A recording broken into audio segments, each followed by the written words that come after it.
Ya ayyuhalladzina amanu kutiba alaikumus siyam. Kutiba, terjemahan Al-Quran kita sering diterjemahkan diwajibkan buat kalian. Kutiba ini bisa berarti tertuliskan, bisa berarti dibuatkan untuk kalian. Kutiba alaikumus siyam, dibuatkan untuk kalian program puasa. Kama kutiba alal ladzina min qablikum, sebagaimana telah dicatatkan, diwajibkan, dibuatkan sebuah program untuk orang-orang sebelum kalian. Program ini apa targetnya? Puasa Ramadan ini 1 bulan kita disuruh godok puasanya, sholatnya, mengajinya, zikirnya. Untuk apa? Target akhir ayat. La'allakum tattaqun, agar kalian mencapai tingkat ketakwaan itu. Takwa tadi saya bilang bukan satu skill spiritual, bukan satu potensi keimanan, bukan hanya kejujuran, bukan hanya amanah, bukan hanya tanggung jawab, semuanya. Semua yang merupakan perintah, wajib atau sunnah, tidak akan ada lagi dipilah-pilah, semuanya dikerjakan. Semua yang haram plus yang makruh, makruh pun sebenarnya kalau dikerjakan masih tidak masalah, itu juga semua ditinggalkan. Itu orang-orang yang bertakwa dan itu target dari bulan Ramadan. Teman-teman sekalian, banyak sekali orang pada saat mau tiba Ramadan seperti ini, syaitannya menggoda. Ramadan sebulan penuh puasa, capek, panas, tahan gak ya? Nanti ada sholat malam, nanti ada begini, bagaimana kalau saya kerja? 1000 macam godaan yang dimasukkan ke dalam diri kita. Nanti saya lemas, nanti saya loyo. Semua ini teman-teman sekalian harus dilawan. A'udzu billahi minasyaitonir rajim. Balik semuanya mulai sekarang, sambut Ramadan dengan kegembiraan. Karena Ramadan memiliki banyak sekali manfaat buat kita. Dalam pembukaan tadi sudah saya katakan, lembaga training, kita harus bangga, senang, bahagia menyambutnya. Semua persepsi negatif ini dari syaitan. Kalau orang menyambut Ramadan yakin dengan keimanan, ini ada fadilah tersendiri yang kita sebutkan. Oleh karena itu Bapak Ibu sekalian, kita harus memiliki sugesti bahasa ceramah kita, bahasa agama kita, niat yang positif. Kalau kita sahur, kemudian kita mengatakan sugestinya, sebentar jam 11 saya haus nggak ya? Bentar jam 2 saya lapar nggak ya? Ini sugestinya berarti jam 2 akan lapar, jam 11 akan haus. Orang yang seperti ini benar-benar nanti gak bisa tahan puasanya. Dan ini was-was syaitan. Gak ada hubungannya sama sekali. Tapi kalau sugesti dia positif, dia mengatakan saya akan puasa sampai maghrib. Buka puasanya maghrib. Saya jamin teman-teman sekalian, insya Allah dengan izin Allah pas buka puasa pun kita walaupun makan sebutir kurma, minum segelas sirup, cukup. Nanti habis tarawih baru kita makan, biasa. Karena sugestinya positif.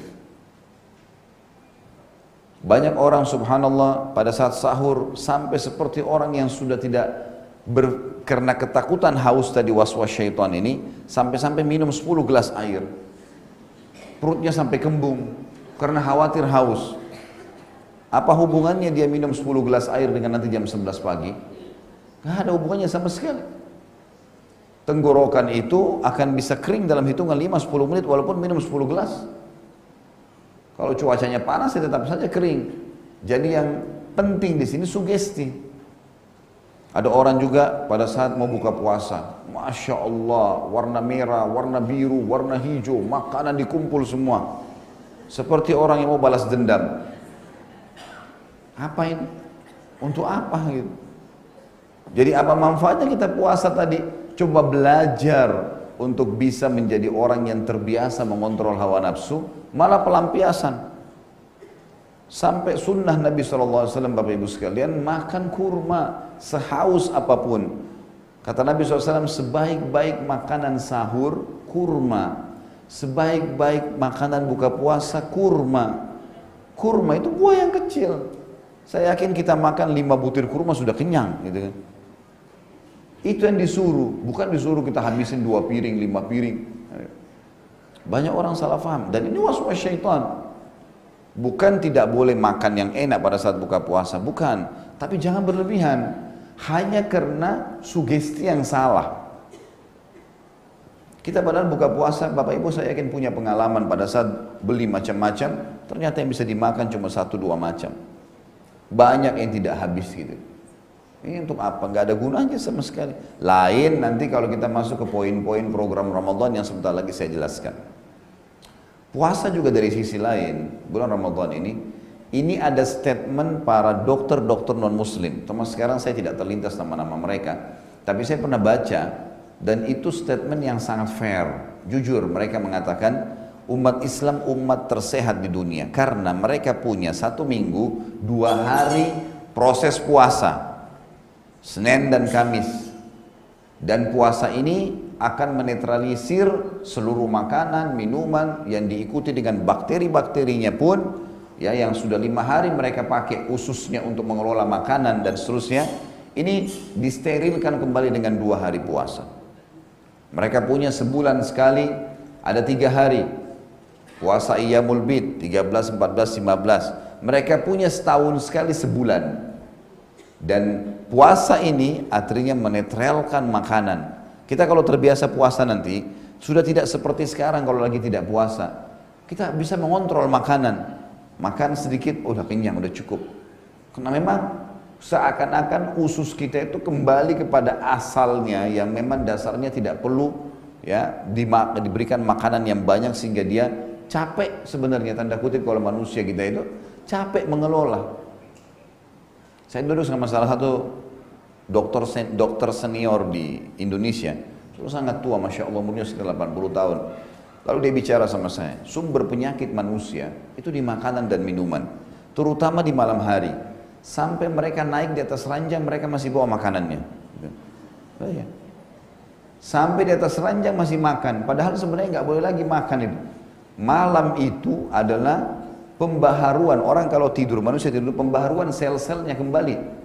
Jadi apa yang sudah dia pakai seharian di aktivitas yang ketumbuk, yang ini, yang makan sembarangan, yang pedas, yang dingin, segala macam ini harus diperbaikin sel-selnya kembali. Dan itu bagusnya malam hari, makanya lebih baik jangan makan di malam hari.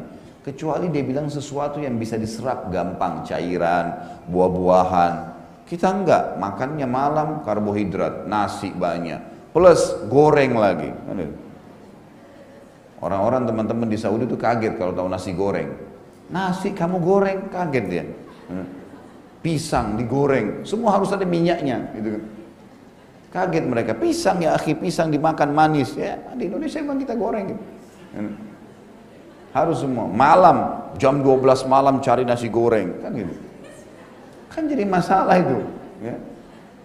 Jadi yang tadinya menurut beliau, bahasanya semestinya manusia ini di jam-jam itu sel-selnya semua diperbaharui, sekarang terpecah konsentrasi seperti orang lagi buat banyak pekerjaan, ada khusus untuk memperbaiki sel-sel, ada khusus mengelola lagi makanan ini, jadi masalah baru buat dia, jadi tidak maksimal gitu kan, jadi tidak maksimal. Nah Ramadan itu melatih kita untuk itu sebenarnya ya. Ada penetralisiran itu, dan ini pengakuan dokter-dokter non-muslim. Baik, sekarang kita masuk apa yang harus kita lakukan di bulan Ramadan. Program apa sih yang Allah suruh kita lakukan sehingga kita bisa mencapai ketakwaan? Yang pertama, puasa. Puasa ini yang ditekankan sekali, makanya dikatakan bulan puasa. Syahrus Siyam ini memang ditekankan sekali. Dan puasa ini teman-teman sekalian, kenapa dia menjadi inti ibadah di bulan Ramadan? Karena puasa adalah ibadah yang paling besar pahalanya. Puasa itu yang paling besar pahalanya. Disebutkan jadi sholat, zakat, haji, jihad, bakti sama orang tua, ini kalah semua dari sisi pahala dengan puasa. Sisi pahala. Betul, sholat adalah awal amal yang dihisab hari kiamat, benar. Tetapi teman-teman sekalian, dari sisi pahala nggak ada yang ngalahin puasa. Hadis Bukhari Muslim menjelaskan masalah itu. Kata baginda Nabi SAW, Allah berfirman, kullu amal ibn Adam lahu. Semua amal ibadah anak Adam miliknya. Terjemahan lainnya adalah sudah ditentukan kadar pahalanya.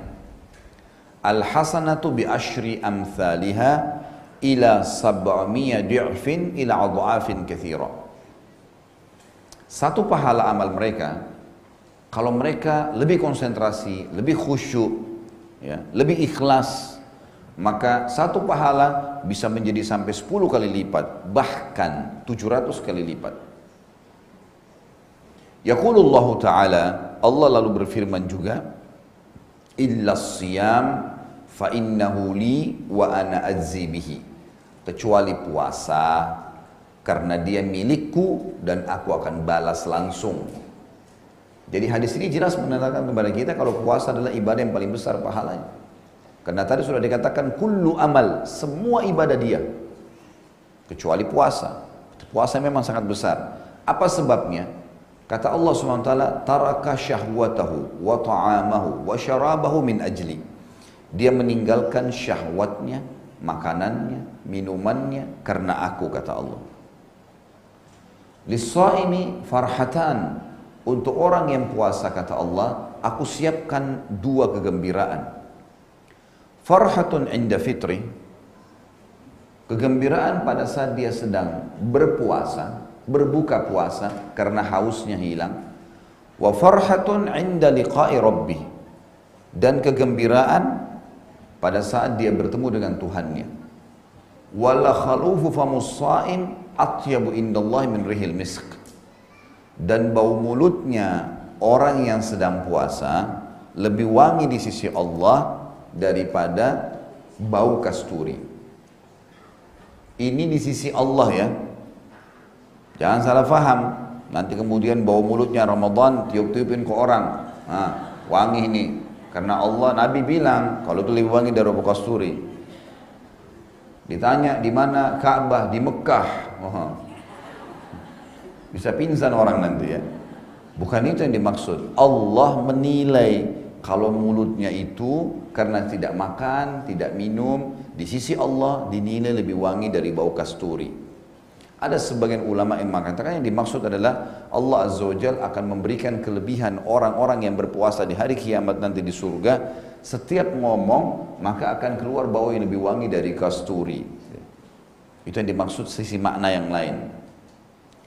Teman-teman sekalian, puasa agar maksimal nanti, selain daripada dia ibadah yang paling besar pahalanya, dan ini puncaknya di bulan Ramadan karena puasa wajib dan dijadikan sebagai rukun Islam, penuhi 2 syarat agar dosa kita dimaafkan. Hadis Bukhari Muslim menjelaskan masalah itu. Kata Nabi SAW, kullu man shama ramadhana imanan wahtisaba ghufira ma taqaddam min dhanbi. Siapa yang berpuasa Ramadan diikuti dengan 2 syarat, imanan wahtisaba. Imanan karena keimanan, karena tahu ini Allah dan Rasulnya yang perintahkan, maka saya kerjakan. Jadi bukan karena seluruh anggota keluarga lagi puasa, bukan karena semua teman-teman berpuasa, bukan karena lingkungan semuanya berpuasa, tapi karena Allah dan Rasulnya memerintahkan. Berarti walaupun kita sendirian tetap kita kerjakan. Wahtisaba, ihtisab mengejar pahalanya. Kufira ma taqaddam min dzambi, dibersihkan semua dosanya yang lalu. Harus itu. Gembira mestinya sambut Ramadan itu. Luar biasa. Ibadah wajib yang paling besar pahalanya lagi. 1 bulan penuh maksimal. Kemudian juga bisa membersihkan dosa-dosa kita yang lalu. Jadi dalam satu ibadah bertumpuk sekian banyak fadilah. Ingat, jangan pernah nodai puasa kita dengan dosa. Ini teman-teman yang masih suka nonton TV, sibuk dengan habisin waktu di depan TV, tetap nonton gosip, tetap nonton auratnya orang, habisin waktu jalan di mall tiap hari cuma berapa jam, hanya tunggu buka puasa. Untuk apa ini? Apa manfaatnya? Kenapa nggak baca Quran? Kenapa nggak berzikir? Kenapa nggak dengar majelis ilmu? Untuk apa? Akhirnya terikutkan dengan dosa. Dengarkan baik-baik hadis Nabi SAW. Man lam yadha' qawla az-zuri wal amala bihi falaysa lillahi hajatan min an yadha' ta'amahu wa syarabah. Siapa yang tidak meninggalkan perkataan dusta, hal yang sia-sia, ya, maka tidak ada hajat bagi Allah menilai lapar dan hausnya. Gak dinilai sama Allah SWT. Percuma, biar lapar, biar haus, tapi tetap bohong, gak ada gunanya. Dalam hadis yang lain kata Nabi SAW, "Idza kana yaumi shaumi ahadikum fala yarfuth wala yafsuq wala yajhal. Fa in sabbahu ahadun falyaqul inni imru'un sha'im." Kalau seandainya kalian sedang ikuti program puasa, jangan pernah rafath. Rafath ini ngucapin kata cinta, kata sayang, kata rindu dengan yang bukan pasangan halal. Sebulan penuh digodok supaya terbiasa lisannya tidak ucapin itu, tulisan dan lisan. Ya. Apapun yang dia ucapkan, apapun yang dia ketik, sama. Tidak diucapkan kalimat sayangnya, kalimat rindunya, semuanya ini kecuali kepada pasangan halal. Dikasih jadi syarat puasa ini. Kalau kalian sedang puasa, jangan pernah rafath. Kalau sama pasangan boleh. Suami istri boleh mengatakan sayang, cinta segala. Tapi kebanyakan orang kan dilakukan di luar Ramadan, umumnya dengan pasangan yang tidak halal. Maka di Ramadan dilatih dia sebulan penuh supaya tidak melakukan itu. Jadi berhenti total nanti. Wala yafsuq. Fusuk ini menyentuh secara fisik, kayak memegang, memeluk, mencium. Jangan sampai fusuk, kata Nabi SAW. Wala yajhal. Dan jangan buat hal yang bodoh-bodoh, sia-sia, buang-buang waktu. Duduk nonton sinetron ke sinetron, film ke film. Gak ada gunanya, tetap lihat auratnya orang lain. Jadi, berhenti, coba kontrol. Lagi pengen tahan. Karena sabar itu masuk dalam dua hal. Sabar dalam ketaatan kepada Allah, sabar dalam meninggalkan kemaksiatan. Kita kalau disuruh sholat malam, memang butuh kesabaran, masih ngantuk, bangun tapi. Kita mau sedekah, kita juga perlu duitnya, tapi disitulah butuh kesabaran. Kita mau apalah ya, beraktivitas, tetap saja ada hubungannya dengan, misal lagi meeting, lagi apa, azan, sholat, tetap harus sabar. Begitu juga pada saat ada godaan untuk melakukan kemaksiatan, ya sabar. Betul memang menggoda, coba sabar. Maka ini dilatih semua di bulan Ramadan. Jangan buat hal yang sia-sia. Bukan tidak boleh ke mall, Bapak Ibu sekalian. Bukan tidak boleh ke mall. Tapi untuk apa kalau tidak ada sesuatu tujuan? Ada orang dari pagi sudah keluar. Maaf, terutama ibu-ibu nih. Dari pagi duduk di mall, mall buka, dia yang paling pertama masuk. Kenapa? Bulan Ramadan, suami lagi kerja. Pulang dari kantor nanti jam 9 malam. Ya udah duduk di mall, muter-muter dari toko ke toko, pegang bajunya orang, nggak beli, inilah, itulah. Hanya buang waktu. Duhur, wah masih lama. Jalan lagi, muter-muter lagi. Nah selama berapa jam dengar musik itu dosa. Ya, lihat auratnya orang, banyak kemungkaran, dosa. Ada juga orang banyak yang makan di sana. Kenapa kalau duduk di rumah coba? Aman. Mau tidur ngantuk bisa, mau baca Quran bisa, mau dengerin pengajian bisa, habisin di situ. Mestinya, ya, mestinya begitu. Baik, puasa ini adalah ibadah yang paling inti teman-teman sekalian dan fokus di situ. Pahalanya paling besar tadi saya sudah bilang, kalau dilakukan dengan keimanan dan mengharapkan pahalanya mengampuni dosa, jangan pernah nodai dengan dosa-dosa sebagaimana sudah diingatkan oleh Nabi SAW. Dan kata Nabi, fa in sabbahu ahad, kalau ada orang yang mau ajak dia bertengkar atau ngajak dia berbuat maksiat, falyakul inni imru'un shaim. Dia harus langsung jawab, saya sedang ikuti program puasa. Enggak ada semua itu. Habis maksiat sudah habis ceritanya. Enggak ada lagi.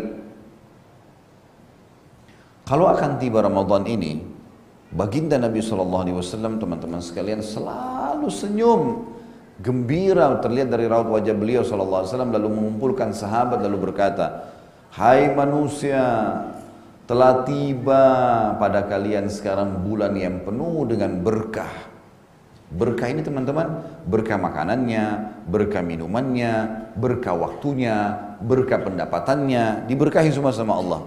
Di bulan Ramadan, biar orang nggak makan sahur, dia bisa puasa sampai maghrib. Maghrib pun makan sedikit, masih bisa, kuat, diberkahi sama Allah. Waktu rasanya lama, karena sudah tidak ada program duduk gosip sama teman-teman makan siang, nggak ada waktu lagi. Paling jauh kalau orang buang waktunya tidur karena ngantuk. Biasanya begitu. Tapi kalau enggak, dia maksimalkan dengar pengajian. Ada beberapa kantor, Masya Allah bagus. Habis duhur ada pengajian, dibuatin. Gitu kan. Program. Jadi akhirnya jadi terikut dengan program-program ini. Kata Nabi SAW, bulan yang penuh dengan rahmat. Rahmat ini kasih sayang Allah ya. Ini rahmatnya Allah terbukti dengan hadis yang lain. Kata baginda Nabi SAW, kalau tiba Ramadan, semua pintu surga dibuka, semua pintu neraka ditutup, semua syaitan yang buruk diikat, dibelenggu, bukan diikat, dibelenggu. Beda. Kalau ikat bisa satu tali saja, kalau belenggu itu diputar-putar-putar sampai tidak bisa bergerak. Kalau leher orang dibelenggu, dipasangin besi yang seukuran dengan lehernya, nggak bisa bergerak. Semua syaitan-syaitan jahat dibelenggu sehingga mereka tidak leluasa menggoda seleluasa menggoda di luar Ramadan. Dalam riwayat lain dikatakan, sungguh orang yang rugi adalah orang yang mendapatkan Ramadan, kemudian Ramadan pergi dan belum diampuni dosanya. Pernah Nabi SAW, teman-teman sekalian, bilang tiba-tiba, amin, amin, 2 kali. Sampai sahabat bertanya, Rasulullah, kenapa anda bilang amin nih? Ada apa ini? Kata Nabi SAW, Jibril datang kepada saya. Dan Jibril berkata, hai Muhammad, aminkan. Siapapun di antara umatmu yang mendapatkan kedua orang tuanya dalam keadaan tua, dan sampai mati, tidak sempat atau tidak bisa membawanya masuk surga. Ini orang bodoh nih, nggak berbakti. Bilang amin, amin, kata Nabi SAW. Jelas-jelas cuma siapin minum, siapin makan, penuhi kebutuhan, temani ngobrol, mati masuk surga tuh. Temanin orang tua. Maka orang konyol nih. Lalu kata Nabi SAW dan Jibril juga berkata, aminkanlah hai Muhammad, siapapun di antara umatmu yang mendapatkan Ramadan, kemudian dia belum bisa mendapatkan manfaatnya. Bodoh nih orang. Kalau sudah bulan Ramadan, semua orang puasa. Kita ke Afrika, Muslim sana puasa. Kita ke Amerika, Muslim sana puasa. Kita ke Saudi, Muslim sana puasa. Kita di negeri Asia, Muslimnya semua puasa. Semua orang puasa. Lalu kapan anda kalau tidak puasa Ramadan mau puasa? Semua orang sholat malam tarawih, di mana-mana semuanya orang kerjakan. Lalu anda kenapa nggak kerjain? Kalau Ramadan tidak dikerjakan, kapan lagi kita mau kerjakan? Jelas sekali. Maka harus difahami nih teman-teman sekalian. Nah, rahmat Allah di sini masuk di tadi pintu surga dibuka, pintu neraka ditutup, syaitan-syaitan dibelenggu. Fahamin 3 poin ini ya. Kalau pintu surga dibuka teman-teman sekalian, ada muncul pertanyaan kecil. Apa manfaatnya pintu surga dibuka sementara kita belum bisa masuk? Apa manfaatnya pintu neraka ditutup? Neraka juga belum bisa kita lihat. Maka ulama coba menjelaskan teman-teman sekalian, dimaksud pintu-pintu surga yang 8 dibuka dan pintu neraka yang 7 ditutup adalah dibuka pendaftarannya.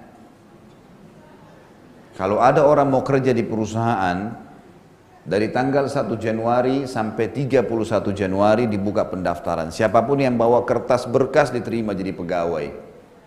Ini sekarang saya iklanin ke Bapak Ibu, 1 Ramadan 6 Juni nanti terbuka surga gratis, ikuti program Ramadan.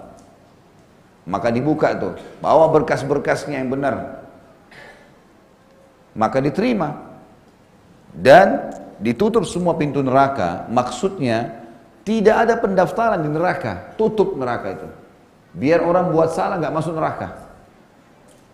Sampai dalam hadis yang lain dijelaskan, kalau tiba Ramadan, kata Nabi SAW, ada malaikat-malaikat Allah berseru dari langit, wahai pelaku kebaikan yang suka patuh-patuh nih, ayo cepat tinggikan derajatmu di surga, lipat gandakan segera pahalamu, segera ibadah, kesempatan.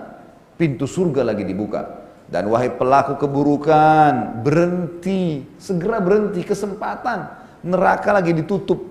Kalian bisa selamat dari situ. Gitu. Jadi diingatkan. Plus syaitan-syaitan dibelenggu. Syaitan dibelenggu ini teman-teman. Maaf, sebelum dulu masuk surga neraka. Ada juga pemahaman teman-teman. Ada hadis yang berbunyi, sesungguhnya Allah memiliki orang-orang yang dibebaskan dari api neraka. Begitu hadisnya. Kata Nabi SAW, sesungguhnya Allah memiliki orang-orang yang dibebaskan dari api neraka. Utkum minan nar maksudnya. Dan itu berlaku setiap malam di malam-malam Ramadan.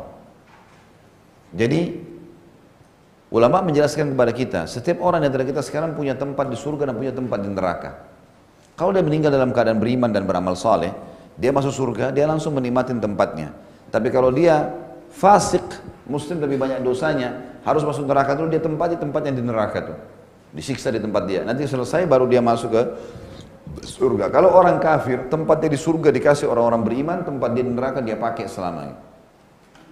Makanya ada istilah itkum minan nar, pembebasan seseorang. Jadi tempatnya di neraka itu dihabiskan, tidak ada lagi tempatnya di neraka. Dan itu terjadi di setiap malam Ramadan. Hadis ini sekaligus saya ingatkan, hadis ini hadis sahih riwayat Bukhari. Sementara hadis yang lain, ada hadis yang lemah yang selalu disebut-sebutkan ini. Bahwasanya Ramadan itu 10 pertamanya pengampunan, 10 keduanya rahmat, 10 ketiganya bebas api neraka. Ini hadisnya lemah. Dan setiap hadis lemah kalau bertemu dengan hadis sahih harus ditinggalkan. Karena hadis yang tadi yang saya bilang lemah ini menyebutkan pembebasan api neraka itu hanya di 10 terakhir Ramadan. Sementara hadis sahih mengatakan setiap malam ya, pembebasan dari api neraka. Jadi ditutup neraka itu. Kesempatan Ramadan, hapus nama kita dari neraka. Ikuti programnya. Dan semua syaitan-syaitan yang jahat dibelenggu. Kalau saya lagi lomba lari dengan musuh, rival saya teman-teman sekalian. Lalu musuh saya itu dibelenggu ya. Jadi dililitin banyak. Dari telapak kakinya sampai ke pahanya. Gak bisa bergerak, belenggu. Saya biar jalan santai, menang gak kira-kira?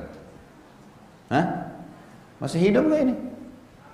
Gak ada sautan, gak ada nyari. Pasti saya menang. Karena dia dibelenggu. Iya kan?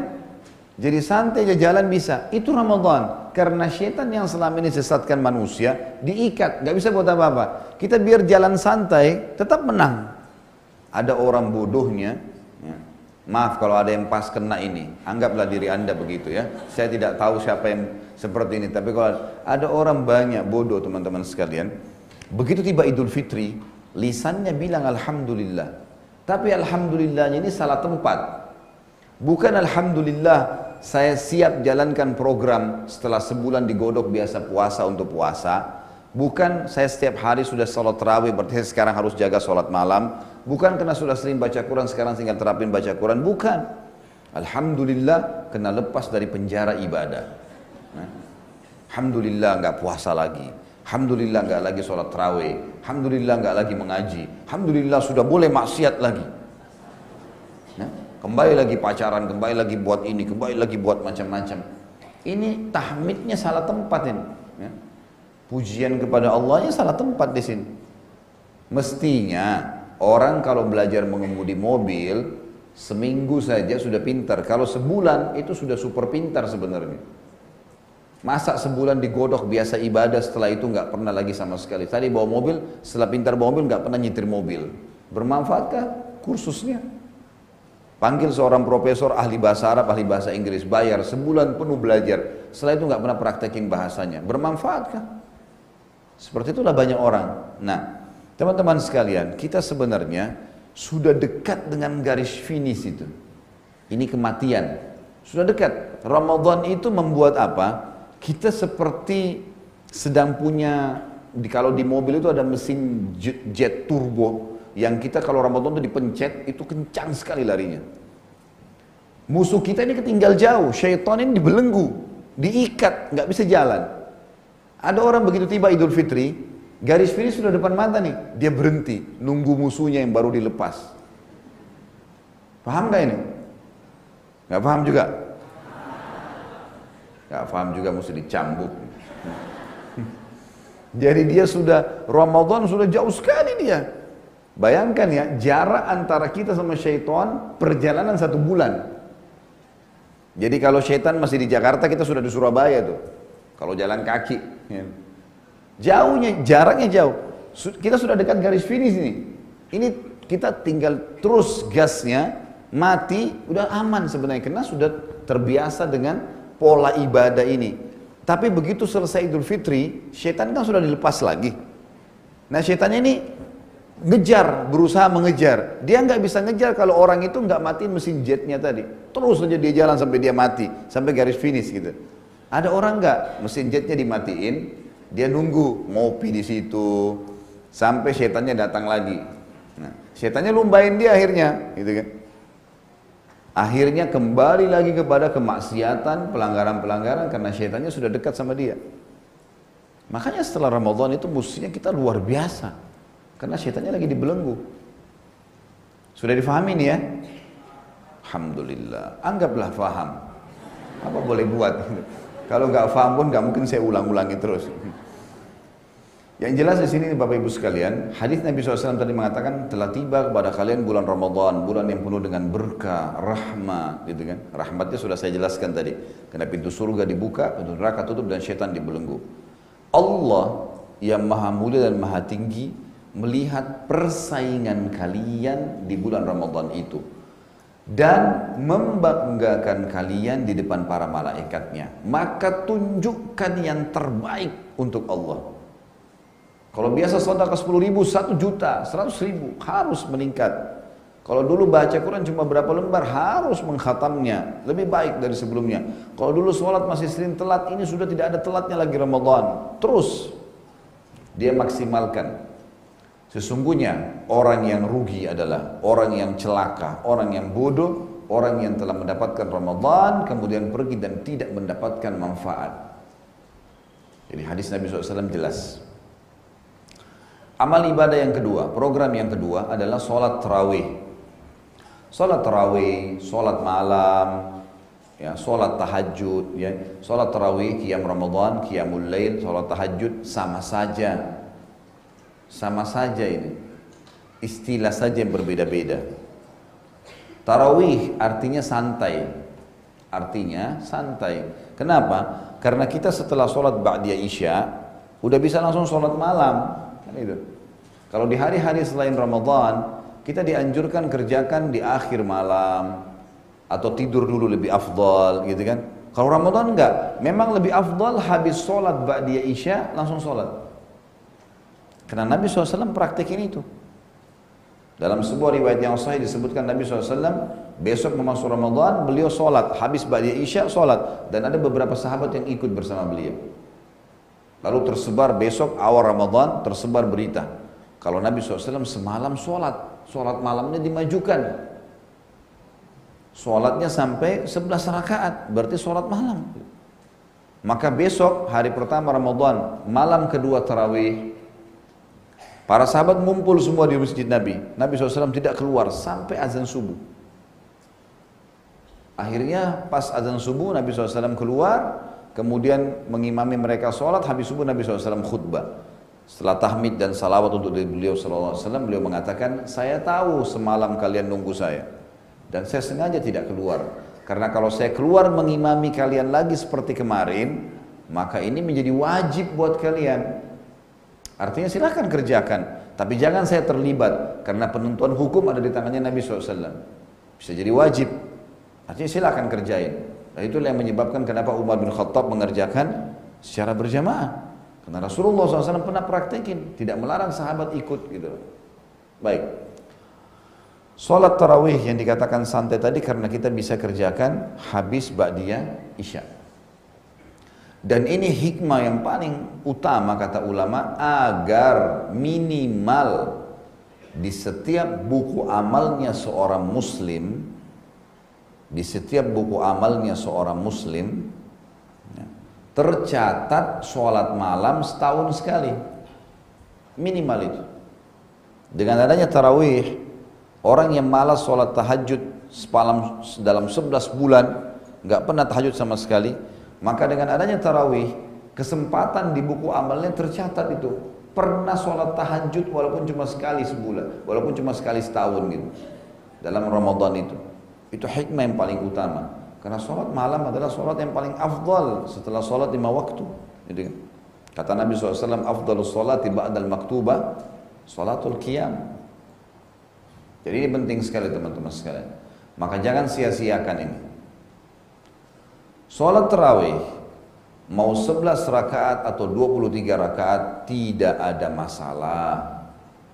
Jangan ribut-ributan di sini, jor-joran di situ. Nyalain si fulan, nyalain si fulan. Sholat tarawih itu sunnah, dikerjakan dapat pahala, ditinggalkan tidak masalah. Tidak dikerjakan pun tidak masalah. Betul kehilangan fadilah. Tapi lalu untuk apa ribut dengan 11 atau 23? Saya akan jelaskan supaya lebih paham. Teman-teman sekalian, riwayat yang menyebutkan tentang dalam riwayat Bukhari bahwasanya baginda Nabi SAW kata Aisyah tidak pernah menambah 11 rakaat di Ramadan atau di luar Ramadan.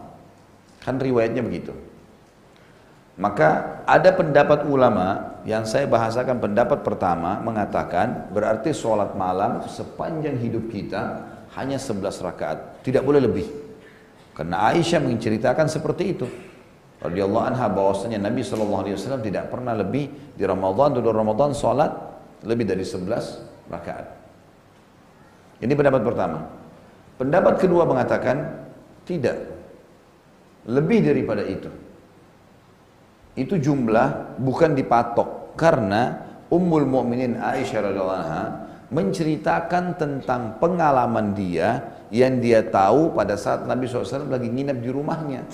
Nabi kan poligami, istri beliau 11 orang dan berarti setiap orang satu malam. Cuma Aisyah mendapatkan 2 malam karena Ummu Salamah radhiyallahu anha menghadiahkan malamnya untuk Aisyah. Artinya Nabi SAW ketemu dengan Aisyah setiap 9 malam.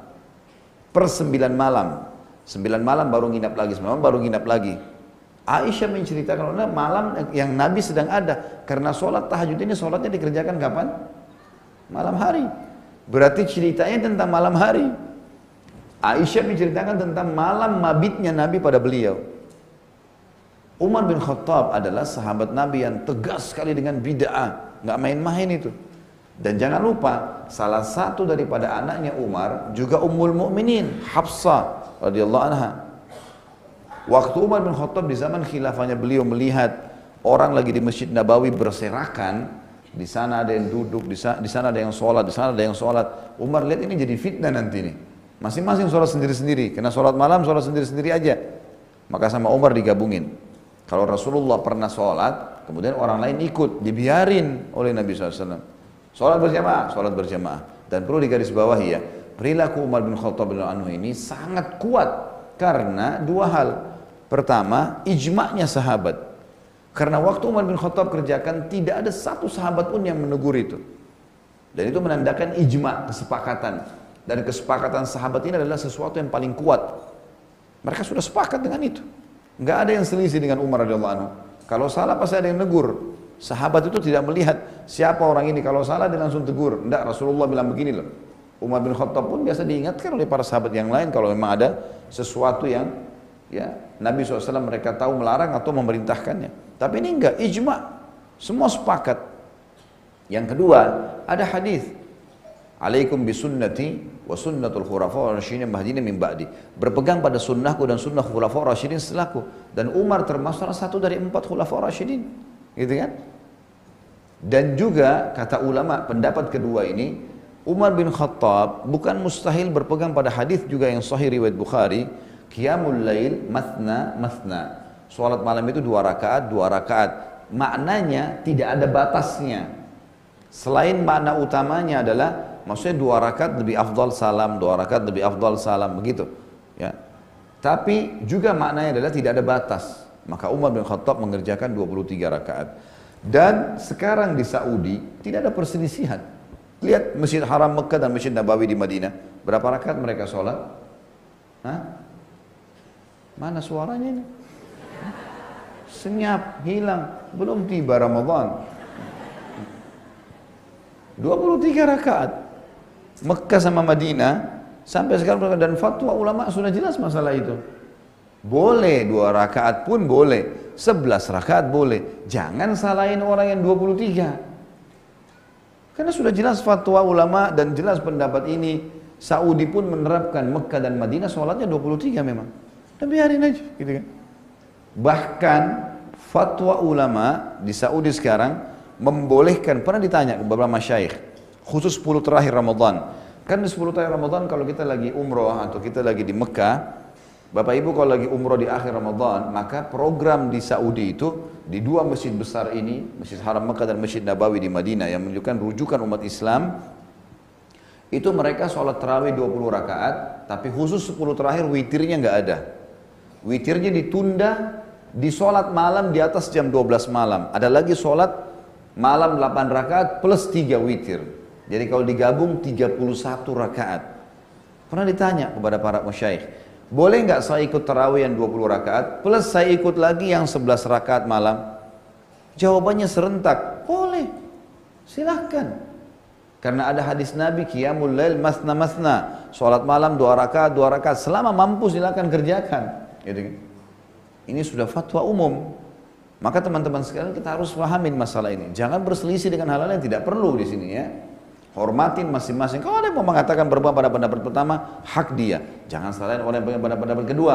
Orang pendapat kedua jangan salahin orang pendapat pertama, silahkan gitu kan. Cuma memang kesempatan emas kita untuk yang memperbaiki atau memperbanyak amal. Ya, sudah terlalu banyak tadi hujjah saya sampaikan ya. Seperti tadi saya sudah jelaskan ya, fatwa para ulama tentang hadis Aisyah yang ditanggapin, kemudian juga perilaku Umar bin Khattab yang jauh sekali tegas dengan bid'ah, dan ada salah satu anaknya Ummul Mukminin Hafsah juga di situ dan berpegang pada hadis qiyamul lail mathna mathna. Kemudian sekarang Saudi menerapkan dan sudah saya jelaskan panjang lebar dan seterusnya. Nah, saran saya begini, ini saran saya. Kalau Bapak Ibu mau sholat tarawih, kalau niatnya mau kerjakan yang 11 rakaat, maka cari masjid yang 11 rakaat. Kalau mau sholat yang 23 rakaat, cari masjid yang 23 rakaat. Kenapa? Karena ada hadis lain. Bunyinya begini. Kata Nabi SAW, siapa yang sholat bersama imamnya, sampai imamnya bubar, man shalla imami hatta yansarif, kutiba lahu qiyamul lailah. Dicatatkan baginya sholat malam semalam suntuk. Nah, kalau kita masuk masjid yang 11 rakaat dan kita lihat 11 rakaat, imamnya sampai witir, lalu kita bubar, itu dapat pahala seperti habis sholat isya, ba'da isya, sholat malam, salam berdiri lagi, sampai subuh. Semalam suntuk kita seperti sholat.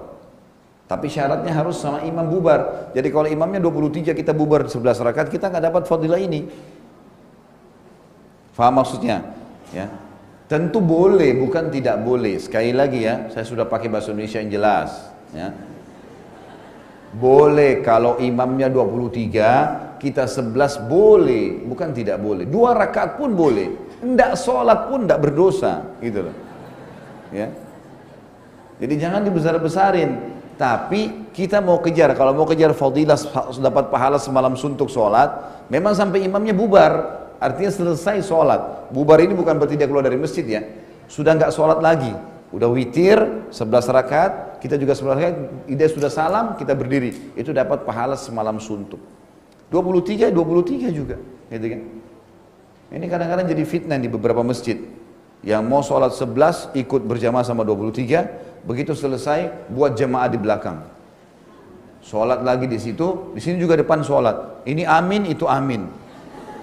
Dari mana ini? Belum tahu, belum ada hadis Nabi SAW yang berbunyi tidak boleh ada 2 imam dalam satu masjid. Sini sholat, sana sholat, gimana caranya nih? Nggak boleh kan gitu. Kalaupun mau witir ya jangan witir di situ gitu. Pulang aja ke rumah sekalian, witir di rumah nanti kan. Mestinya. Ini supaya tidak terjadi masalah-masalah fitnah besar. Makanya dari awal cari masjid yang 11 ya 11, yang 23 ya 23. Kalau mau kejar fadilah dapat ya seperti sholat semalam suntuk. Jelas sampai sini? Yang ketiga, bersedekah. Bersedekah di bulan Ramadan adalah ibadah yang paling besar pahalanya. Sedekah ini paling besar pahalanya. Terus saya Bapak Ibu sekalian, kita sudah punya sistem Islam ini yang berbeda dengan sistem kapitalisme. Ini pernah saya jelaskan. Kapitalis mengatakan pangkal kaya nabung. Kalau Islam bilang apa? Pangkal kaya keluarkan. Ya. Nggak bisa ketemu. Sedekah dengan nabung. Kalau kapitalis dari 10 juta kapan 100 juta, 100 juta kapan 1 miliar, 1 miliar kapan 10 miliar, tidak pernah habis nih. Dia selalu nabung dan tidak bisa ketemu antara nabung dengan keluarin, susah. Pasti ketemu itu menahan itu sama, itu pintunya dekat sekali dengan pelit, bakhil. Sementara Islam mengajarkan tidak, keluarkan, makin banyak kau keluarkan makin banyak yang datang. Hadis Qudsi, hadis Bukhari di mana Nabi SAW mengatakan Allah berfirman, ya bena Adam, anfik alaik. Wahai anak Adam, berinfaklah untukku, aku akan berinfak untukmu. Jelas, kita keluarkan sedekah itu. Dan sedekah ini teman-teman, selain sumber kekayaan, juga memang dia, selain memang dia ibadah yang paling besar pahalanya, dia juga sumber kekayaan. Sudah pernah saya jelaskan di sini, pernah ada acara kita, saudaraku ini adalah rahasia rezekimu, ada 15 kiat mempertahankan rezeki, diantaranya adalah infak dan sedekah ini. Memang harus begitu. Ya. Berikan yang terbaik. Intinya kalau Ramadan ada hadis Nabi SAW yang sahih berbunyi, afdalus sadaqatu fi Ramadan. Sedekah yang paling afdal adalah sedekah di bulan Ramadan. Wajar kalau orang keluarin zakat malnya misalnya di Ramadan, itu bagus. Jadikan haul kita Ramadan ke Ramadan. Bagi Bapak Ibu yang belum mengeluarkan zakat misalnya atau belum tahu ada haul, niatkan dari sekarang. Di tempat ini bisa diniatin. Oh, haul saya tahun lalu Ramadan. Berarti masuk Ramadan nanti sudah masuk pembagian atau pengeluaran 2,5% dari zakat. Begitu caranya. Jadi bisa diniatkan haul. Ramadan besar. Selain daripada itu banyak sekali sedekah apa saja. Ya. Terutama ya, memberi makan dan minum orang lain. Saya mau tanya Bapak Ibu sekalian, mau nggak selama 30 hari Ramadan, misal kalau sampai 30 hari atau 29 hari umumnya, kan itu, Bapak Ibu dapat pahala 30 hari puasa plus 100 pahala puasa yang lain, 1000 pahala puasa yang lain, 1 juta pahala puasa yang lain, bahkan miliaran kalau perlu. Mau nggak kira-kira? Bapak-bapak nggak mau, nggak apa-apa. Tentu orang kalau beriman mau gitu kan. Baiklah, caranya sederhana. Bagaimana? Buka puasakan orang lain. Ya. Beri makan, sedekah, kasih makan, kasih minum, ya. Buka puasa. Saya kasih contoh rasional. Air mineral yang gelas, 1 dus isinya berapa? 48. Harganya berapa? 26, 28 ribu, anggap 30 ribu, ya, 30 ribu. Mulai sekarang sebentar nih bubar, Bapak Ibu datangi musola dan masjid dekat rumahnya dan kita tidak kekurangan, tenang saja. Ini di Jakarta, DKI Jakarta saja, kita punya 10 ribu masjid dan musola. Saya duduk sama teman-teman Al-Ikhlas Jati Padang kemarin, beberapa waktu lalu, mereka adakan survei mereka sementara sederhana sekali. Didapatkan Jakarta Selatan memiliki masjid dan musola 2.300. Itu belum pusat, belum barat, belum timur. Ini kalau kita gabungin 5 wilayah JKI saja, itu bisa 10.000 lebih masjid dan musola.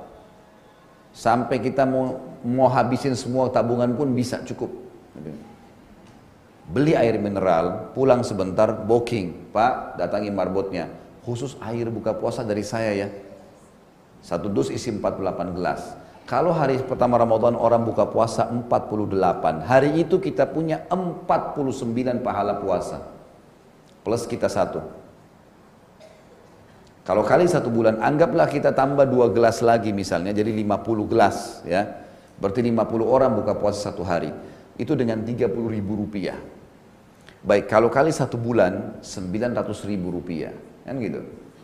Dan kita mendapatkan pahala kalau 1 hari kita buka puasa kali 50 orang, dikali 30, 1.500 pahala puasa. Kenapa nggak lakukan ini?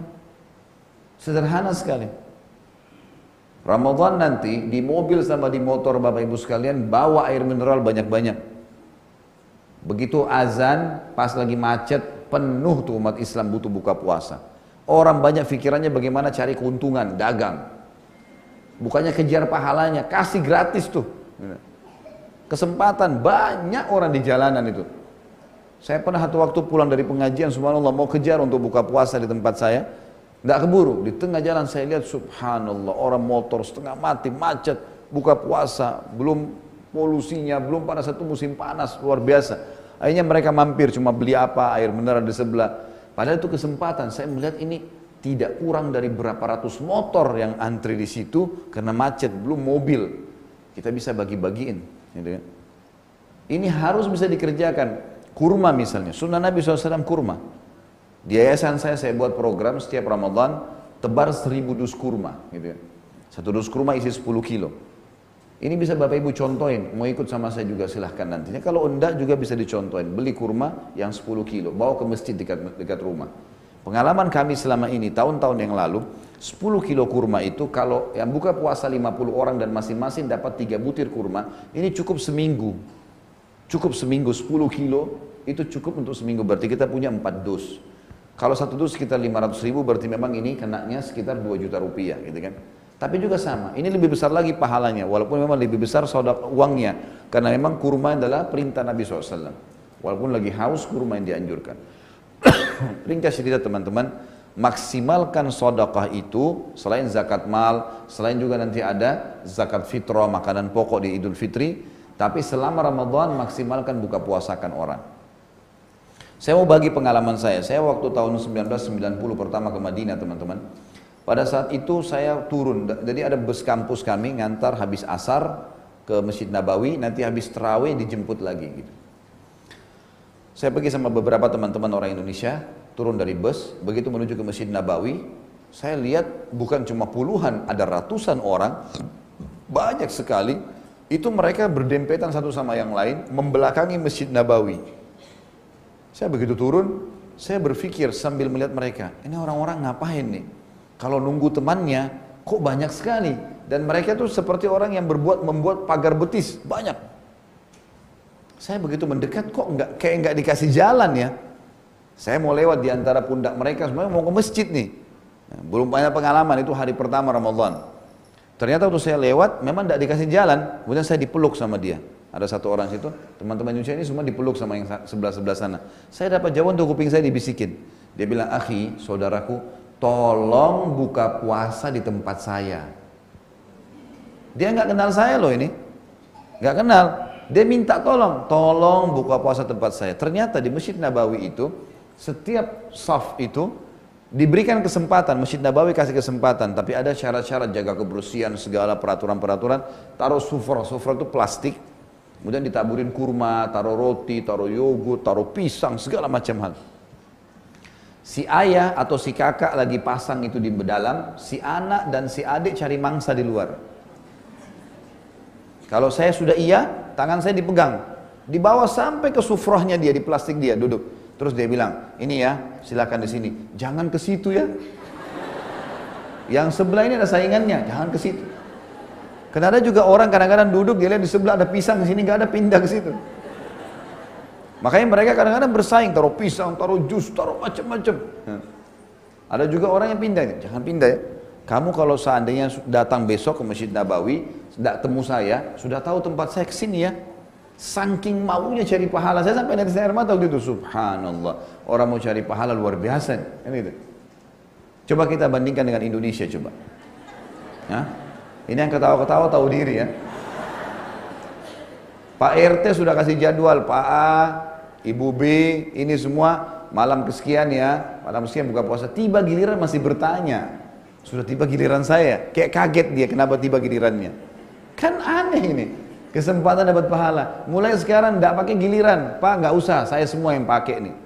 Suatu bulan ini saya yang kasihin kopinya, saya yang kasih kuenya, saya yang kasih ini. Blok itu mestinya. Kalau kita terbalik gitu. Jadi teman-teman sekalian harus maksimalkan ini. Dan kalau ada orang yang tidak bisa pun sama sekali, Ya, misal ada orang bilang, Ustadz saya nggak ada duit untuk beli air mineral 30.000 tadi. Contoh, biasanya orang susah buka puasa di mana? Di masjid, karena masjid kita sudah siapin kan? Baik, bisa nggak pada saat masuk masjid, ikut marbotnya bantu? Nyiapin saja, nyiapin air mineralnya, nata, taruh kurmahnya, nggak ada modalnya itu. Cuma modal naruh-naruh saja, dapat pahalanya sama. Gitu. Baik, kalau ada orang yang luar biasa nih, mau jadi raja dan ratu, nggak mau juga ngata-nata, maunya cuma dilayani, datang ke masjid, duduk, maunya sudah dihidangkan, masih bisa dapat pahala. Kalau tidak mau lagi ini betul-betul harus dicambuk. Tinggal bilang sama teman di sebelah, ini air mineral saya ya, kamu ambil, kamu dapat pahala saya. Air mineral kamu saya ambil, saya dapat pahala kamu. Nggak ada modalnya. Layak cambuk gak ini? Layak cambuk kalau sudah tidak mau. Dikasih pahala ini luar biasa masih tidak mau. Jadi harusnya bisa, gitu kan?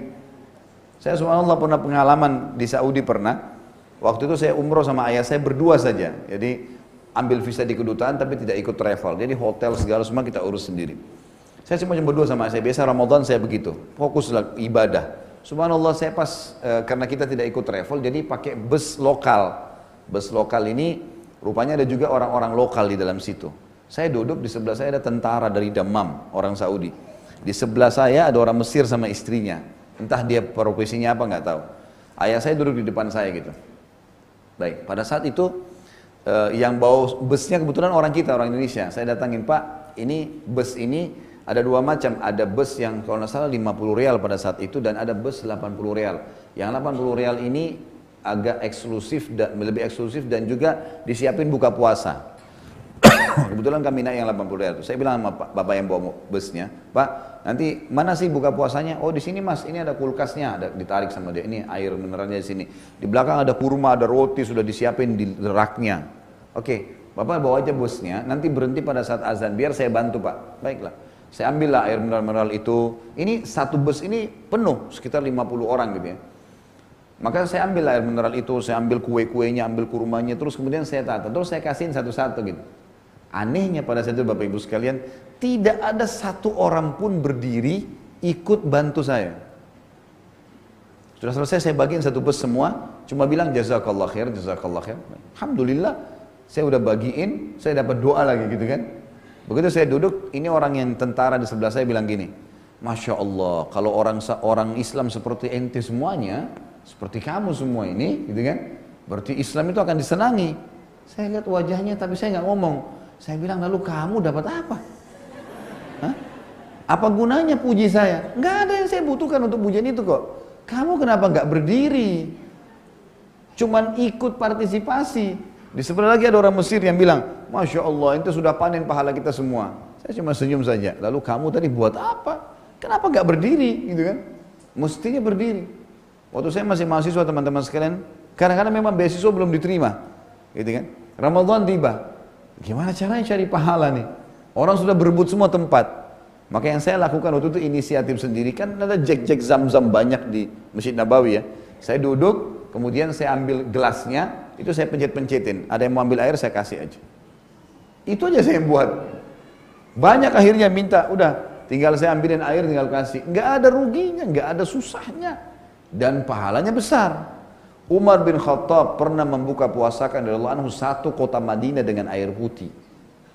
Di zaman akhir khilafah beliau, satu waktu beliau akhir Ramadan, mau dapat pahala buka puasa tapi lagi nggak ada duit. Dia bilang sama sekretarisnya, kalau di dalam riwayat dikatakan gulam, sini gulam, iklankan di Madinah kalau Amir Umar bin Khattab akan buka puasain. Raja yang undang, khayalannya orang ini kambing bakar lah, apalah macam-macam, ini pasti mewah makanannya. Kumpul semua orang Madinah, datang semua. Zaman dulu memang orang minum di sumur, langsung dari sumur ditimba minum. Memang mereka nggak ada seperti kita sekarang sudah disterilkan airnya, sudah memang tidak ada. Dibagilah gelas-gelas, kemudian disuruh antri di sumur, mereka antri. Setiap kali habis ambil air, duduk di tempat yang sudah duduk tempat duduknya, lalu kemudian mereka bilang mungkin sebentar keluar kurmanya, mungkin sebentar makanannya. Begitu azan, kata pembantunya Umar, Amir Mukminin menyampaikan saatnya azan buka puasalah. dan setelah buka puasa, selesai buka puasa Amir Mu'minin. Akhirnya orang semua faham minum air, oh berarti Umar mau cari pahala gitu kan. Udah bubar semuanya. Tapi saran saya ini dilakukan kalau kepepet saja. Ya. Jangan alasan Umar pernah buat, bapak-ibu masih ada duit bisa beli makanan terus nggak mau. Karena Allah akan menilai sesuai dengan kadar juhud kita, upaya kita. Jelas ya? Jadi sedekah itu paling afdal. Plus lagi bisa dapat pahala buka puasa orang. Berebut di sini.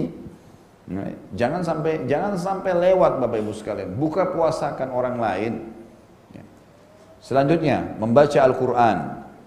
Yang keempat, Al-Quran ini tentu saja bukan bukan tulisan seorang doktor, seorang profesor, bukan juga karya tulisnya seorang penulis novel yang bestseller, bukan. Ini kalamullah, perkataannya Allah Sang Pencipta. Maka di bulan Ramadan memang bulan diturunkan Al-Quran. Kata ulama memang bulan baca Al-Quran. Bulan menjadikan Al-Quran sebagai sahabat. Karena Allah berfirman, A'udzubillahi minasyaitonirrajim, syahrul Ramadan alladzi unzila fihi Al-Quran hudan linnasi wa bayyinatin minal huda wal furqan. Al-ayat. Bulan Ramadan di mana bulan yang diturunkan Al-Quran padanya sebagai petunjuk bukan bagi orang beriman tapi seluruh manusia, dan juga sebagai penjelas terhadap apa yang dia selalu pertanyakan. Bayyinat minal huda, apa yang dia butuh ada didapatkan dalam Al-Quran. Dan juga furqan, pembeda antara kebenaran dan kebatilan. Jadi Al-Quran ini teman-teman sekalian disuruh baca. Para sahabat ridwanullah alaihim kalau tiba Ramadan, mereka sudah tidak terdengar lagi lisannya kecuali darurat, ya. Mereka tidak terdengar lagi dari lisannya kecuali darurat sekali ngomong yang lain. Itu melainkan Al-Quran. Al-Quran saja mereka baca. Al-Quran ini punya 4 hak dari kita. Yang pertama membacanya, faham, tidak faham khatam, berurut Al-Fatihah, Al-Baqarah, Al-Imran, terus sampai surah nomor 1, 2, 3, 4, 5 sampai 114 An-Nas. Urut, baca, ngerti nggak ngerti. Fadilah bacanya sendiri ada, per hurufnya 10 pahala. Dan ini dianjurkan khatam. Para sahabat mengkhatam 3 hari sekali, gitu kan. Memang anjuran Nabi SAW, maka jangan lebih dari 3 hari. Kata Nabi SAW, siapa yang mengkhatam Al-Quran kurang dari 3 hari, maka dia sulit untuk memahaminya. Yang dimaksud adalah orang yang belum terbiasa dan belum memahami Al-Quran. Tentu beda hukumnya kalau orang sudah memahami Al-Quran, ya, maka dia itu beda, punya hukum sendiri. Seperti Utsman bin Affan mengkhatam Al-Quran 30 juz dalam 1 hari, gitu kan. Itu berbeda. Yang kedua adalah mentadabburi. Tadabbur ini teman-teman mengambil hukum, memahami makna-maknanya, kalau kita di Indonesia juga terjemahannya.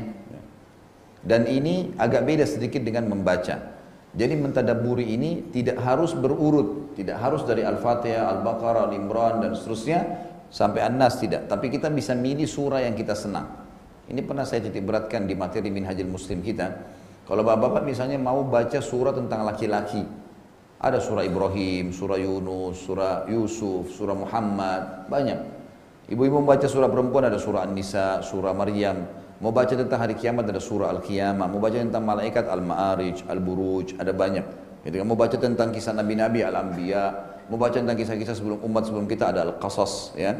Banyak, ya. Ada baca tentang hewan-hewan ada Al-Ankabut, Abalaba, ada Nahal, lebah, ada fil, gajah, ada Al-Baqarah, sapi betina. Apa semua hikmahnya itu? Cari satu surah yang paling menggelitik buat kita, tanda kutip ya, yang paling membuat kita mau baca, penasaran. Dari 114 mulai dari surah itu 10 ayat saja, gak usah lebih. Abdullah bin Mas'ud radhiyallahu anhu mengatakan, kami tidak pernah melewatkan satu hari 10 ayat sampai kami bisa membacanya, kami mentadabburinya, mengambil hukum-hukumnya dan maknanya, kami menghafalnya dan kami mengamalkannya. 4 hal ini selalu mereka kerjakan setiap hari 10 ayat. 10 ayat ini pilih surah mana saja, cukup baca ayat, baca terjemahan. Ada hukum baca sebentar. Kalaupun 10 ayat dianggap sulit, misal pun dianggap masih berat, 10 ayat bisa dibagi habis sholat wajib 2 ayat. Subuh 2 ayat, duhur 2 ayat, maghrib asar 2 ayat, maghrib 2 ayat, isya 2 ayat. Ringan sekali. Baca ayat, baca terjemahan. Ada sebab nuzulnya, sebab turunnya dibaca. Ada hukumnya baca, gitu kan. Sudah ada banyak Al-Quran sekarang, selain terjemahan ada tafsir. Baca. Ini hak yang kedua, tadabbur namanya. Nah, kalau kita menghitung, sebagian pendapat ulama mengatakan ayat Al-Quran itu ada 6.666 ayat. Kalau kita membaca dan mentadabburi teman-teman sekalian satu hari 10 ayat, setiap misalnya tiba Ramadan atau mulai hari ini atau mulai besok misalnya, yang jelas 10 ayat ini kalau kita tadabbur per hari, satu bulan 30 hari kita punya berapa ayat? 300 ayat. Satu tahun 12 bulan berarti kita punya 300 kali 12, 3.600 ayat. Insya Allah kurang dari 2 tahun, 23 bulan itu kita sudah selesai mentadabburi 30 juz Al-Quran. Hak yang ketiga, ini kan termasuk ayat ya, afala yatadabbaruna Al-Quran am ala qulubin aqfaluha. Tidakkah mereka mentadabburi Al-Quran itu, baca, renungi arti-artinya, atau hati-hati mereka punya kunci-kuncinya atau terkunci. Yang ketiga menghafal. Menghafal metodenya sama dengan tadabbur tadi. 10 ayat, 10 ayat, 10 ayat, berat 10 ayat per hari, satu kali sekaligus 2 ayat per habis sholat. Dan bisa digabung antara tadabbur dengan hafal. Selain dibaca ayat, baca terjemahan, lalu hafallah 10 ayat itu. Habis sholat 2 ayat. Berarti kita punya 10 ayat per hari. Kalau kali 1 bulan, 300 ayat.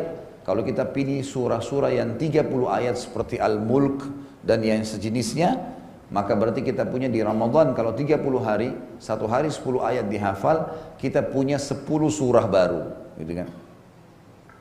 Baik, 1 tahun 360 ayat, 23 bulan, kurang dari 2 tahun sudah hafal 30 juz Al-Quran.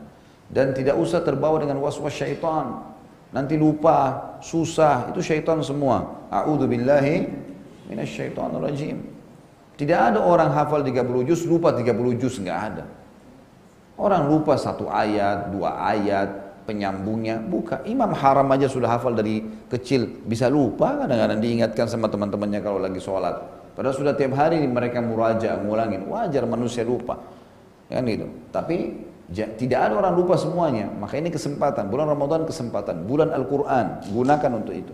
Dan yang keempat adalah mengamalkan isinya, ini hak Al-Quran. Dan Ramadan sekali lagi bulan Al-Quran. Selanjutnya yang keberapa? Ya? Yang kelima. Yang kelima adalah i'tikaf. I'tikaf ini teman-teman sekalian maksudnya adalah mengikat diri di masjid. Mengikat diri di masjid. Tujuan utamanya membiasakan diri sholat 5 waktu on time. Itu tujuannya. Sholat 5 waktu on time. Karena memang kita disuruh, diperintahkan dalam agama untuk sholat di awal waktu. Sebagaimana pernah ditanyakan kepada Nabi SAW dalam hadis Bukhari Muslim, perbuatan apa yang paling Allah cintai? Beliau mengatakan as-sholatu ala waktiha, sholat pada waktunya. Begitu azan langsung sholat. Dan sudah pernah juga saya jelaskan ada hadis Nabi SAW, siapa yang tidak ketinggalan takbiratul ihram pertama imam 40 hari, 40 hari, subuh, duhur, asar, maghrib, isya 40 hari, maka dia akan selamat dari sifat kemunafikan. Tidak akan pernah dusta seumur hidup, tidak akan ingkari janji, tidak akan juga pungkiri atau khianati amanah. Pernah ada seorang syekh, anaknya dilamar, anak perempuannya dilamar oleh seseorang anak muda. Anak muda ini rupanya kelihatannya dari gayanya masih orang awam. Mungkin sholatnya pun masih belum dijaga. Syekhnya ini kebetulan punya masjid dekat rumahnya. Dia bilang, dan dia jadi imam. Kalau kau mau saya terima lamaranmu, saya mau lihat kau 40 hari di masjid ini. Di belakang saya sholat, kamu di belakang saya. Takbiratul ihram pertama nggak boleh ketinggalan. Anak muda ini belum paham rupanya. Dia cuma ikutin karena dia mau nikah sama anaknya syekh. Jadi sholatnya ini masih sholat karena itu gitu. Tapi betul-betul 40 hari dikerjain sama dia. Setelah 40 hari kata syekh, saya terima lamaranmu. Anak muda ini cerita. Dia bilang, subhanallah dulu saya ini malas sholat. Tapi setelah 40 hari saya kerjakan di masjid on time dan sekarang saya merasa nggak enak kalau nggak sholat. Berubah semua, sifat kemunafikannya hilang. Munafik kan malas kalau sholat, hilang. Nggak ada lagi sifat kemunafikan. Ini kalau ada orang yang mau ngetes pegawai sebenarnya, tes sholatnya saja. Ini ada tempat pelatihan, tugasmu 5 waktu sholat di masjid. Tidak boleh ketinggalan takbiratul ihram pertama. Itu kalau dia lakukan 40 hari terima jadi pegawai. Karena ada jaminan dari Nabi nggak bakal dusta, nggak bakal khianat, nggak bakal ingkari janji. Cuma Allahu alam ini apa yang ada yang mau lakukan atau tidak. Tapi ini cuma ide saja gitu kan. Itu luar biasa sebenarnya. Baik, etikaf ini dianjurkan di 10 akhir Ramadan bagi laki-laki dan perempuan tentunya. Tapi perempuan punya syarat-syarat khusus seperti izin ayah kalau belum menikah dan izin suami kalau sudah menikah. Tentu saja lebih utama kalau dia memang bersama suaminya. Tapi kalau tidak, maka dianjurkan ulama untuk tidak iktikaf. Kecuali suaminya meninggal, maksudnya dia janda atau cerai, maka itu baru boleh. Karena ummahatil mu'minin radhiyallahu anhunna, Aisyah dan teman-temannya yang lain ya, dari istri-istri Nabi, setelah Nabi SAW meninggal mereka beriktikaf. Tapi setelah Nabi SAW meninggal, waktu Nabi SAW masih hidup mereka tidak pernah iktikaf. Mereka tidak pernah iktikaf sampai-sampai Nabi SAW pernah waktu lagi iktikaf dikunjungi oleh Sofia di malam hari, bawain makanan gitu kan. Maka Nabi SAW keluar mengantar Sofia, dan keluar juga sebuah hukum di sini, orang kalau iktikaf itu mengikat diri di 10 akhir Ramadan, sebenarnya dia pada saat mengikat diri itu tidak boleh keluar kecuali darurat. Darurat diantaranya kalau dia mau ngantar pulang istrinya khawatir jadi masalah, atau dia mau ngantar jenazah, atau dia mau berobat, atau ada panggilan orang tuanya darurat dia harus datang, maka dia keluar. Itu pun keluar balik lagi. Nabi SAW pernah waktu dikunjungi oleh Sofia radhiyallahu anha, Nabi SAW mengantar pulang. Sempat ada 2 orang Ansar, waktu lihat Nabi SAW jalan sama perempuan, mereka penasaran mau tahu perempuan siapa nih yang jalan sama Nabi malam hari. Dan waktu iktikaf mereka percepat langkahnya. Kata Nabi SAW, ala rizkikuma, pelan-pelan aja. Innaha Sofia binti Huyai. Ini yang bersama saya Sofia binti Huyai, istri saya nih. Gitu. Maka mereka bilang, subhanallah, maha suci Allah. Gitu kan. Maksudnya mereka mau tunjukin, kayaknya tidak ke situ pikiran kami ya Rasulullah. Tapi Nabi Rasul, Nabi tahu. Nabi mengatakan hati-hatilah karena syaitan mengalir di dalam darah kalian, di dalam tubuhnya anak Adam.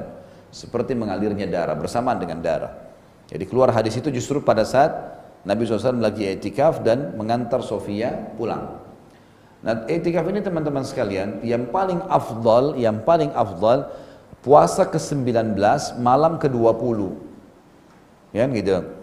Jadi puasa ke-19 kemudian masuk malam 20. Dan keluarnya setelah sholat Idul Fitri. Jadi sholat Idul Fitri memang di masjid itu juga. Ini yang paling afdal ya. Makanya cari masjidnya masjid yang jami', yang dipakai sholat Jumat, yang dipakai sholat Id, memang begitu. Ini yang paling afdal kita bicara. Kalau tidak bisa, usahakan bisa mengikat diri di malam-malam ganjil. Di malam 21, malam 23, malam 25, malam 27, malam 29. Bagi teman-teman yang masih sibuk kerja, gitu kan? Misal suaminya kerja atau istrinya kerja, atau mungkin suaminya yang kerja, istrinya nggak mungkin tinggalin rumah, ada anak-anak, bisa pakai cara. Saya pernah pakai cara sama istri sama anak saya. Waktu itu kebetulan karena rumah saya di Condet dekat dengan Masjid At-Tin, maka saya ke Masjid At-Tin, gitu kan? Saya sholat di sana. Maka saya pergi sama istri saya habis buka puasa, kadang-kadang kami bawa rantangan untuk buka puasa, kalau enggak maka habis buka puasa ke sana, ikut sholat isya, ikut sholat tarawih, kemudian mengaji, duduk, nasehatin, apalah ngobrol-ngobrol hal yang bermanfaat, kemudian istirahat pada saat ngantuk, bangun sholat malam, kemudian sahur, habis sahur, lalu kemudian sholat subuh, habis sholat subuh pulang, gitu kan? Jadi ada malam yang kita kejar. Nah ini biasanya kalau teman-teman yang lagi kerja bisa dipakai, misalnya Jumat malam ya, malam Sabtu kan Sabtu sudah libur, malam Minggu atau malam Ahad kan bisa 2 malam, kita dapat yang gitu. Itu sangat bagus ya. Apalagi ada masjid-masjid yang besar ini sudah rapi, lebih rapi, kita bayar habis tarawih mungkin 15 atau 20 ribu untuk sahur, nanti dikasih kupon, kita disiapin makan. Kalau enggak bisa bawa makanan.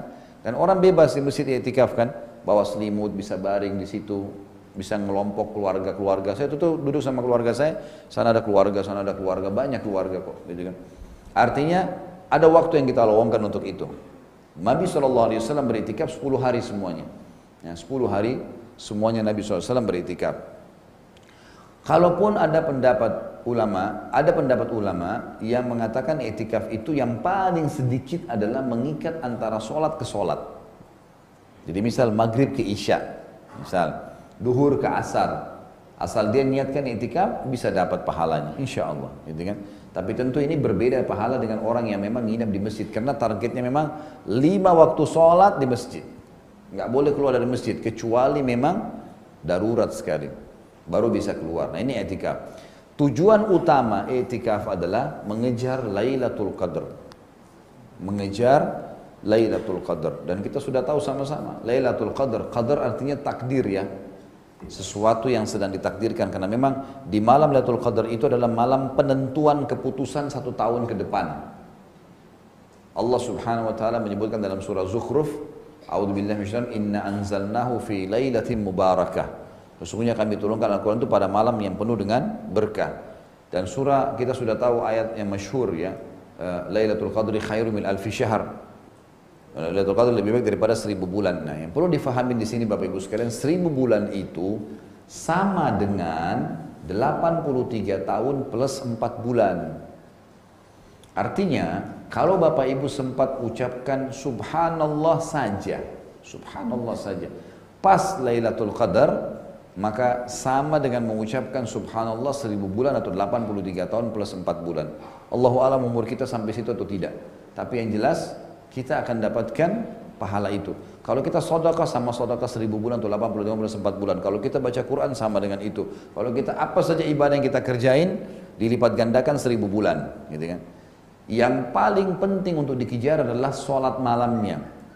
Karena hadis Bukhari Muslim berbunyi, man qama lailatul qadri imanan wa ihtisaba ghufira ma taqaddama min dhanbi. Siapa yang mendirikan sholat malam di Lailatul Qadar, maka dengan keimanan dan mengharapkan pahalanya diampuni semua dosanya yang lalu. Jadi ada 3 hadis yang mirip ya, tentang puasa, tentang sholat malam umumnya tarawih, dan tentang sholat malam di Lailatul Qadar. Ini 3-tiganya kalau dikerjakan karena keimanan dan mengharapkan pahalanya diampuni semua dosa-dosa kita yang lalu. Jadi dibersihin semuanya. Lailatul Qadar ini teman-teman sekalian berputar di malam-malam ganjil 21, 23, 25, 27, 29. Kata Nabi SAW, kejarlah Lailatul Qadar itu di malam-malam ganjil, dan sering kali terjadi di malam 27. Sering kali terjadi, artinya tidak harus malam 27 ya. Sebagian ulama bahkan mengatakan hikmah ilahi kenapa Nabi Muhammad SAW mengikat diri bukan cuma di hari-hari ganjil. Kenapa Nabi SAW 10 terakhir semuanya mengikat diri dengan i'tikaf? Karena untuk menilai ini malam ganjil atau tidak, dengan adanya perbedaan waktu antara negara dengan negara, bisa saja Lailatul Qadar itu terus berjalan di 10 terakhir. Allahu a'lam, kita nggak tahu. Kayak misal, kita sekarang di Indonesia sudah malam ganjil semalam, kita sudah dapat misal Lailatul Qadar dengan izin Allah. Kita sudah pagi nih, sudah beraktivitas. Saudi itu masih mundur 4 jam. Berarti kalau Lailatul Qadar di Saudi masih terjadi, kita di Indonesia sudah pagi. Bukan mustahil, itu berarti masih berentetan. Atau mungkin berbeda perhitungan waktu. Di Indonesia dianggap malam genap, di Saudi dianggap malam ganjil. Ya kan gitu. Nah sekarang karena perubahan waktu memang berbeda. Nah, ini saya pernah ikutin salah satu pertemuan beberapa tokoh nasional di Indonesia. Kemudian dijelaskan kenapa Indonesia sering terlambat puasanya dan terlambat lebarannya. Apa sebabnya? Kenapa nggak seragam dengan Saudi? Ternyata memang ada masalah. Kita di Indonesia ini, kita berada di tengah-tengah garis khatulistiwa. Dan ini menyebabkan memang kalau di bulan-bulan Hijriah, bukan cuma Ramadan, itu sering tertutup memang. Emang nggak kelihatan. Dan Nabi Subhanahu sudah bilang dengan hikmahnya, sumu li ru'yatihi, puasa dengan melihatnya. Wa aftiru ru'yatihi, dan berbuka puasa dengan melihatnya. Mulai Ramadan dengan lihat bulan, nanti juga habisi Ramadan Idul Fitri dengan melihat bulan.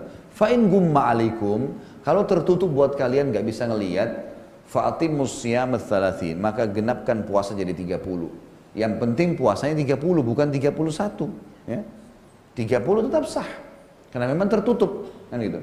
Dan ini saya sarankan teman-teman sekalian ikut dengan Majelis Ulama Indonesia. Ikut dengan pemerintah, wali amr. Tidak usah lagi kita beribut dengan masalah hisab, masalah ini. Saran saya adalah ikut pemerintah. Di sana sudah ada, di dalam Majelis Ulama sudah semua, hampir semua ormas ada. Islam. Mereka juga bukan orang bodoh yang mau sembarangan saja, teledor. Dan ini yang penting memang telatnya cuma sehari.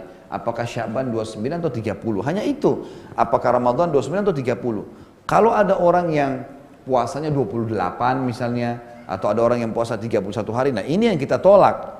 Tapi ini memang tertutup gitu kan. Memang sering terjadi kena lokasi. Maka hikmah yang harus kita ambil adalah teman-teman sekalian, jangan cuma main pilih malam ganjil saja sembarangan nih. Karena kita tidak tahu pekahnya nih kapan terjadi kan. Maka 10 terakhir semuanya maksimalkan dengan sholat malam.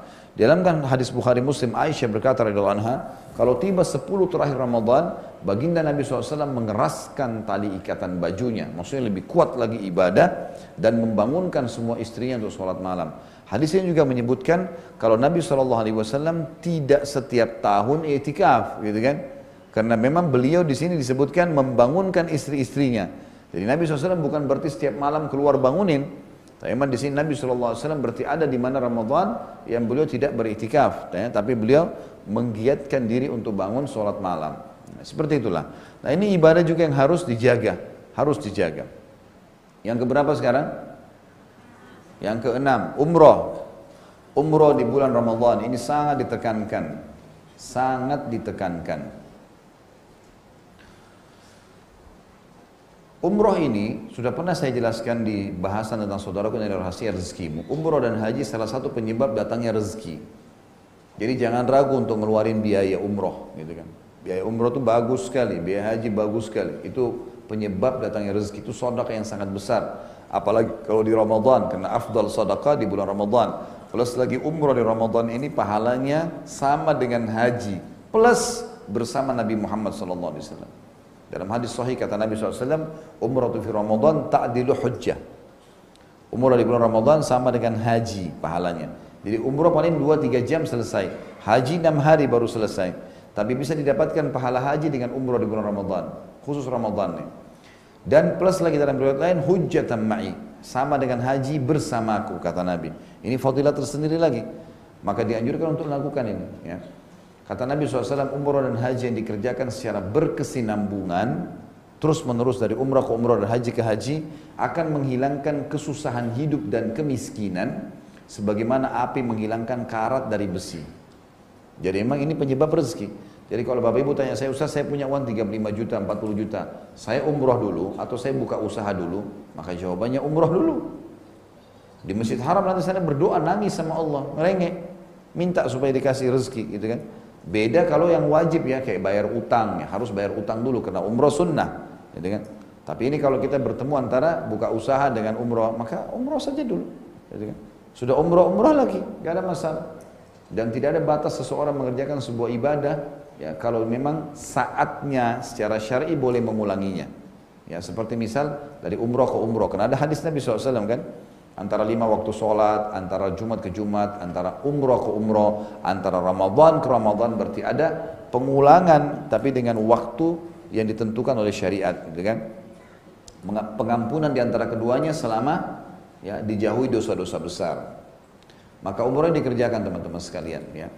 Saya pernah berbicara dengan salah satu jemaah saya yang umrah, kebetulan waktu itu, tapi ini bukan di bulan Ramadan memang. Saya cuma bicara tentang masalah fadilah, pahala yang didapatkan. Saya tanya, ini umrohnya Bapak bayar berapa? Dia bilang sekitar 35 juta. Baik, waktu itu bintang 5, ini sekitar 6-7 tahun yang lalu lah. Ini saya tanya, Bapak saya bilang besar nggak? Dia bilang sedang, Ustaz. Memang dia orang mampu, Masya Allah. Terus saya bilang, Bapak mau nggak saya hitungkan pahala yang Bapak dapatkan? Dia tanya, loh emang bisa Ustaz? Saya bilang yang ada dalilnya saja.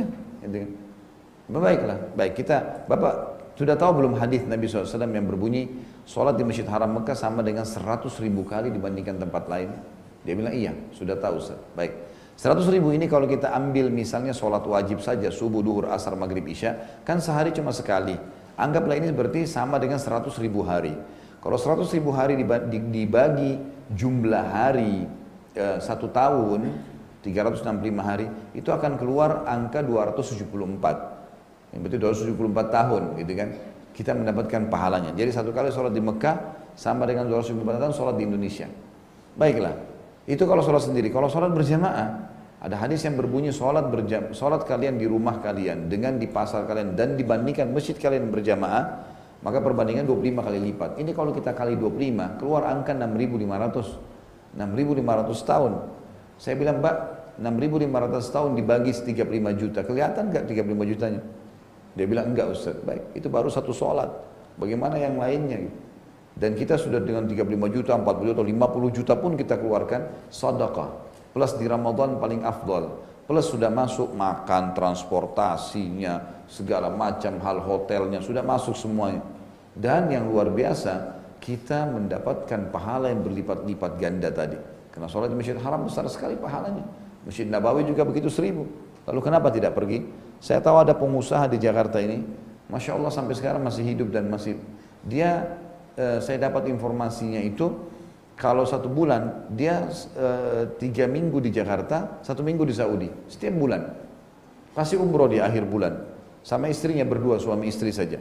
Jadi 3 minggu di Indonesia, selesaikan pekerjaan semua, 1 minggu di Saudi. Tiap bulan umroh, nggak pernah berhenti rezekinya. Gitu ya. Apalagi umroh Ramadan ini sangat besar sekali ya pahalanya. Allahu a'lam.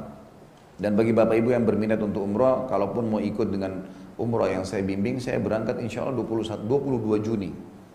20 Juni itu nanti insya Allah akan berangkat sekitar lama ya, 18 harian memang. Jadi akhir Ramadan itu semua kita habisin di sana gitu. Sampai Idul Fitri. Allahu a'lam. Baik, itu yang keberapa tadi? Hah? Yang ke-6. Sekarang yang ke-7 ya. Sekarang yang ke-8. Berarti sudah habis kalau begitu. Sudah tidak ada lagi poinnya. Baiklah. Yang ke-8 berarti ya. Yang ke-8 dianjurkan oleh para ulama melatih diri untuk duduk di masjid habis sholat subuh sampai terbit matahari. Ini Ramadan paling mudah kita kerjakan. Kenapa? Karena Ramadan biasanya masjid-masjid apalagi di Indonesia ya, masjid-masjid di Indonesia ini banyak yang mengadakan pengajian subuh, ya, kultum subuh atau apalah gitu ya. Biasanya habis ceramah itu, ya tinggal 15 menit lagi sudah syuruk, sudah terbit matahari. Ada hadis Nabi SAW yang berbunyi, siapa yang sholat berjamaah di masjid sampai terbit matahari, ya sambil berzikir di situ, dia zikir pagi, atau dia dengar pengajian, atau dia baca Quran, atau dia berbicara hal-hal yang mubah, yang positif sementara dia lagi nunggu sampai terbit matahari, lalu dia sholat 2 rakaat, pahalanya sama dengan haji dan umroh, sempurna. Jadi kita bisa dapatkan pahala ini. Nah, Ramadan ini sangat tepat bagi bapak-bapak yang masih bekerja. Ini bisa dipilih hari Sabtu, hari Ahad, pagi, dan itu antara subuh ke syuruk itu cuma 45 menit. Biasanya 50 menit maksimal. Dan itu hampir standar seluruh dunia ini, memang hampir standar waktu itu. Kurang lebih ya, tempat-tempat yang pernah saya kunjungin, yang lain saya tidak tahu. Tapi kayak Saudi, kayak Indonesia, ini semua syuruknya hampir sama, 45 menit sampai 50 menit saja. Jadi nggak lama. Kadang-kadang kalau ada orang ceramah setengah jam, berarti masih tinggal tersisa 15 menit, 20 menit saja sudah syuruk. Maka alangkah baiknya ditunggu. Dan bagi ibu-ibu memang ini tidak berlaku di rumah ya. Banyak orang narik ruk, ini nggak bisa, memang hadisnya di masjid. Karena kata Nabi SAW, siapa yang sholat subuh berjamaah di masjid, laki-laki perempuan sama. Jadi kita nggak bisa narik ini di rumah gitu. Dan perempuan boleh ke masjid, bukan tidak boleh. Kata Nabi SAW, la tamna'u ima Allahin masajid, jangan kalian ya, larang hamba-hamba Allah perempuan untuk ke masjid. Jadi boleh saja, itu duduk syuruk sampai syuruk. Nah, di sini khilaf ulama tentang masalah niat. Apakah niatnya sholat syuruk atau niatnya sholat duha? Khilaf di antara ulama masalah itu tentunya. Ada yang mengatakan dia niatkan sholat syuruk saja. Ada yang mengatakan dia niatkan sholat duha. Allahu a'lam. Yang jelas insya Allah salah satunya dipilih, sudah nggak ada masalah. Mungkin begitu. Baik, sampai sini ada yang punya pertanyaan?